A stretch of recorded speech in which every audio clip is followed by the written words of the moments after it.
पिछले सत्र में हमने चर्चा की कि बोर्ड एफपीओ के सुचारू संचालन को सुनिश्चित करने के लिए जिम्मेदार होता है। एफपीओ के कार्यों की निगरानी और रिपोर्टिंग करना एक महत्वपूर्ण जिम्मेदारी है। इसलिए इस सत्र में हम एफपीओ के प्रबंधन और विभिन्न वैधानिक अनुपालन के बारे में जानेंगे।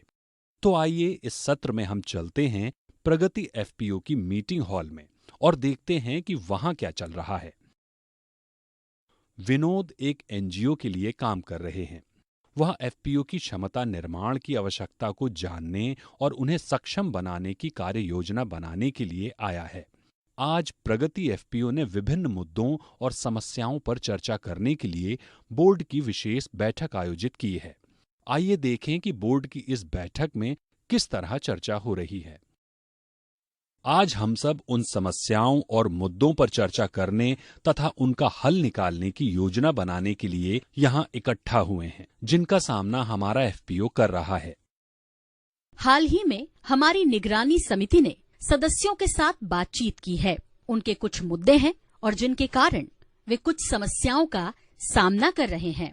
मैं निगरानी समिति की ओर से शिवराम जी से निवेदन करूंगी कि वे हमारे सदस्यों के सामने आने वाली समस्याओं के बारे में बताएं। हमारे सामने कुछ समस्याएं आई हैं, जैसे कि हमारे कुछ किसान सदस्यों की शिकायत है कि उन्होंने महीनों पहले फसल ऋण का भुगतान किया था या उनके खाते में नहीं दिख रहा है। ऐसा क्यों हुआ है, ये सदस्य इसकी वजह जानना चाहते हैं। हमारे कुछ किसानों की शिकायत है कि इनपुट खरीदने के लिए उनका फसल ऋण पिछले महीने ही मंजूर हो चुका है। एफपीओ की ओर से चेक भी मिल गया, लेकिन एफपीओ के खाते में पर्याप्त राशि नहीं होने के कारण भुगतान नहीं मिल सका। अगर पैसा लेने के लिए किसानों को कुछ और समय तक इंतजार करना पड़ा तो उनकी अगली रबी सीजन की फसल को नुकसान हो जाएगा। हमारे एफपीओ के खाते में अभी नकदी बहुत कम है, इसलिए मैं सभी बोर्ड सदस्यों को सुझाव देती हूँ कि फंड की कमी के चलते एफपीओ को फसलों की और अन्य खरीदी रोक देनी चाहिए और अगले 3 हफ्तों के लिए केवल लोन ही मुहैया कराए जाएं। सरस्वती, क्या आप जल्द से जल्द सक्रिय किसानों की संख्या, उपज और बिक्री का विवरण, पोर्टफोलियो प्रदर्शन रिपोर्ट और वित्तीय विवरण की जानकारी उपलब्ध करवा सकती हैं? मुझे आपको ये जानकारी देने में 15 दिन और लग सकते हैं। हम इन समस्याओं का सामना क्यों कर रहे हैं, इन समस्याओं को कैसे दूर करें। हमारे रिसोर्स एनजीओ के प्रतिनिधि विनोद जी हमारे लिए क्षमता निर्माण की आवश्यकता का आकलन करने के लिए हमारी चर्चा सुन रहे हैं। हम उनसे सुझाव मांगते हैं। जी भूषण, बोर्ड के सदस्यों के तौर पर जरूरी नीतियां और नियम बनाकर एफपीओ की गतिविधियों पर नजर रखना आप सबका काम है। आपको ऐसी व्यवस्था बनानी चाहिए, कर्मचारी नियुक्त करने चाहिए और वैधानिक प्रक्रियाओं का पालन सुनिश्चित करना चाहिए ताकि मौजूदा समस्याओं से निजात पाई जा सके और आपकी भी निगरानी एक बेहतरीन एफपीओ में हो सके। हमारे लिए एफपीओ की रोजमर्रा के कार्यों को करना संभव नहीं है। बोर्ड के दिशा निर्देशों को अमल में लाने के लिए कर्मचारियों की नियुक्ति करना आवश्यक होता है। किसी भी एफपीओ के सुचारू संचालन में योग्य कर्मचारियों की भूमिका अहम होती है। तो एफपीओ के तमाम कार्यों की निगरानी की जिम्मेदारी किसकी है? शिवराम, कर्मचारी कितने रखे जाएं और किस तरह से रखे जाएं, ये इस पर निर्भर करता है कि एफपीओ का कारोबार किस तरह का है। एफपीओ चलाने के लिए एक मुख्य कार्यकारी अधिकारी यानी सीईओ, मैनेजर और अकाउंटेंट की जरूरत होती है।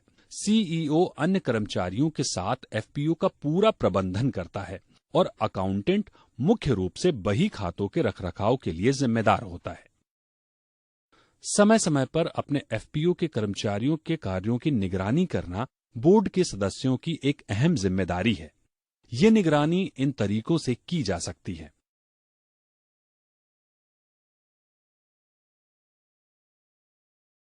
बोर्ड की मीटिंग के दौरान, क्षेत्र के दौरे के समय, समीक्षा बैठकों के दौरान, फीडबैक सिस्टम के जरिए, रिपोर्टों के विश्लेषण के जरिए, ऑडिट के माध्यम से और सदस्यों की संतुष्टि का सर्वेक्षण करवाकर।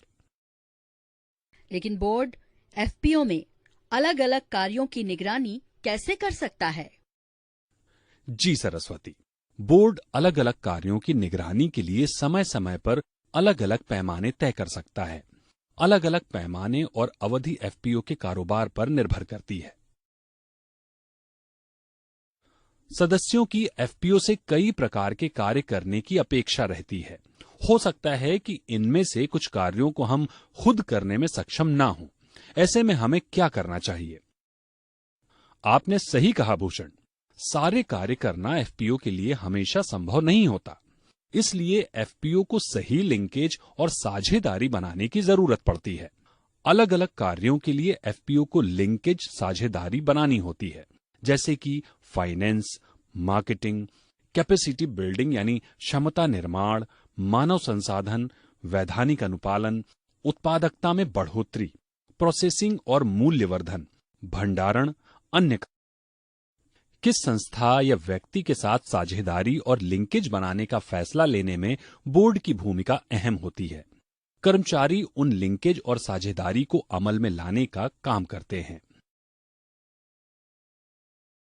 विनोद जी, आपसे मैं यह जानना चाहता हूं कि जब हम पार्टनरशिप, लिंकेज और कर्मचारियों के प्रदर्शन की नियमित निगरानी करते हैं, उसके बाद भी हमको अपने एफपीओ का ऑडिट क्यों कराते हैं?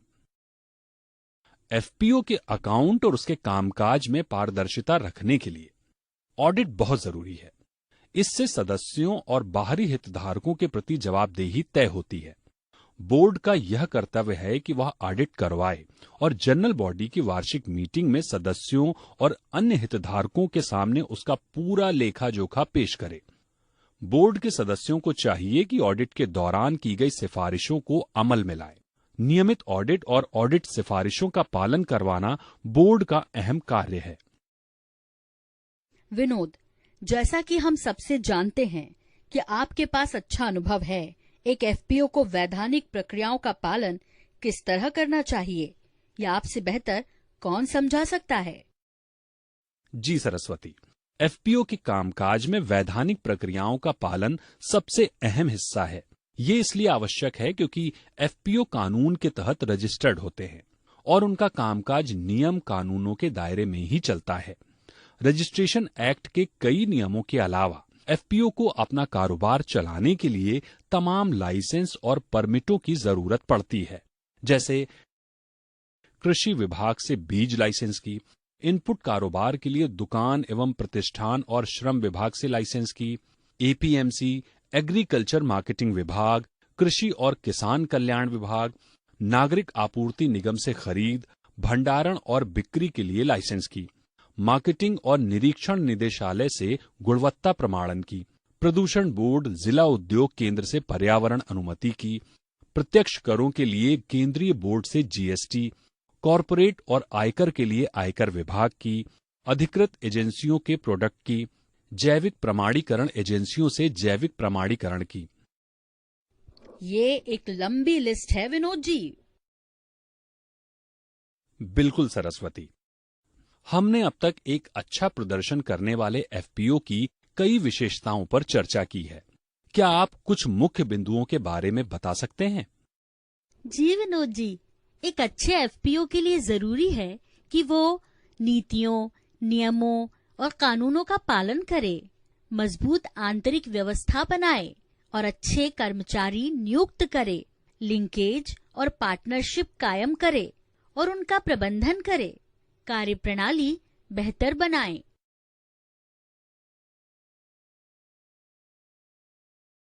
आपने बहुत बढ़िया तरीके से बताया नज़्मा। अब मैं इस सत्र की अहम बातों को एक बार फिर दोहराता हूं। बोर्ड की ओर से तय दिशा निर्देशों के मुताबिक कामकाज चलाने के लिए अच्छे कर्मचारी होना आवश्यक है। एफपीओ की गतिविधियों के लिए हमें लिंकेज और साझेदारी की आवश्यकता पड़ती है। बोर्ड का कर्तव्य है कि वो ऑडिट करवाए और जनरल बॉडी की वार्षिक मीटिंग में सदस्यों और अन्य हितधारकों के सामने ऑडिट का लेखा जोखा प्रस्तुत करे। रजिस्ट्रेशन एक्ट के तहत नियम कानूनों के अलावा एफपीओ को अपने कारोबार के लिए लाइसेंस और परमिट लेने जरूरी होते हैं और कुछ वैधानिक रजिस्टरों को रखना पड़ता है। कृपया इस बात का ध्यान रखें कि आवश्यक नीतियों और नियमों को लागू करना, कर्मचारियों की नियुक्ति, नियम कानूनों का पालन करवाना और सदस्यों के प्रति जवाबदेही बोर्ड की जिम्मेदारी है। एफपीओ की कार्यप्रणाली करना बोर्ड का एकमात्र सबसे महत्वपूर्ण कार्य है। विनोद जी, आपके बहुमूल्य मार्गदर्शन के लिए आपका बहुत बहुत धन्यवाद। ये हमारे लिए बेहद उपयोगी जानकारी है। उम्मीद है कि प्रगति एफपीओ का कामकाज बेहतर बनाने में आपका आगे भी सहयोग मिलता रहेगा।